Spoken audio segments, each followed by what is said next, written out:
தேவனுக்கு மகிமை உண்டாவதாக. தினமும் ஒரு வேத வசனம். எபேசியர் 5ஆம் அதிகாரம் 3ஆம் வசனம்.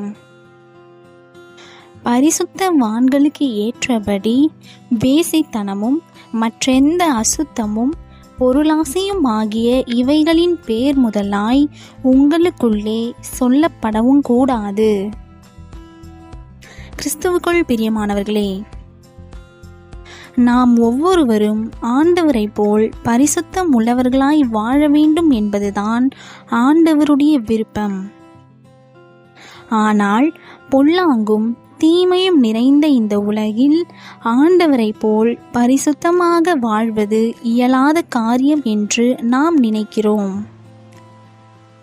ஆனால் பரிசுத்த ஆவியானவரின் வல்லமையினால் நாம் நிச்சயம் பரிசுத்தத்தை பெற்றுக்கொள்ள முடியும்.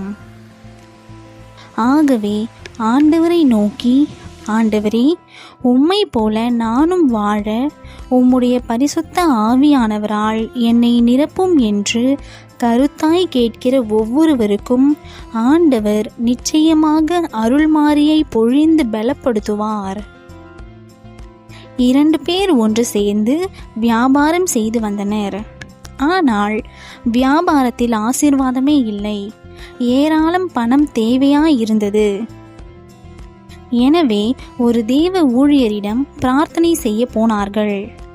ஊழியர் அவர்களிடம், உங்களுக்கு என்ன வேண்டும் என்று கேட்டார். அவர்களுள் ஒருவர், எங்களுக்கு பணம் வேண்டும் என்றார். ஊழியரோ, ஐயா, இயேசு வேண்டும் என்று சொல்லுங்கள் என்று கூறி அவர்களுக்காக பிரார்த்தனை செய்து அனுப்பினார். பணம் வேண்டுமென்று கேட்ட அந்த வியாபாரி வீட்டுக்கு வந்தார். அந்த ஊழியர் கூறிய வார்த்தை அவர் உள்ளத்திலே அதன் பின்பு எப்பொழுதும் ரீங்காரமிட்டு கொண்டே இருந்தது. கிறிஸ்தவ குடும்பத்திலே பிறந்திருந்தும் இயேசுவை அறியாமல் இருந்த அவருக்கு இந்த ஊழியரின் வார்த்தையால், ஐயோ, நான் குறைவுள்ளவனாயிற்றே, இயேசு என் உள்ளத்தில் இல்லையே என்று ஒரு பாரம் ஏற்பட்டது. அதோடு கூட ஒரு நாள் முதல் முறையாக குடும்பத்தாரோடு பிரார்த்தனை செய்த வேளையில் ஆண்டவர் அவரை ரட்சித்து தம்முடைய தூய ஆவியால் அபிஷேகித்தார். 2 ஆசீர்வாதங்களை ஒரே நேரத்தில் பெற்றவராக மிகுந்த சந்தோஷமடைந்தார். அவருடைய வாழ்வு முற்றிலும் மாறினது. அதன் பின்பு வியாபாரத்தில் செழிப்பு ஏற்பட்டு, இனி நான் ஆண்டவருக்காக வாழ்வேன் என்று ஒரு பொருத்தனையோடு பரிசுத்தமாக வாழ்ந்து ஆண்டவருடைய சேவையிலும் ஈடுபட்டார். எனக்கு அருமையானவர்களே, நீங்களும் பரிசுத்தமாய் வாழ விரும்புகிறீர்களா? ஆண்டவரிடத்திலே நீர் எனக்கு வேண்டும் என்று கேளுங்கள். அவரால் உங்களை நிரப்புவார். பரிசுத்த ஆவியின் வல்லமையினால் வரங்களினால் நிரப்பி நாம் மகிமைக்கென்று பயன்படுத்துவார்.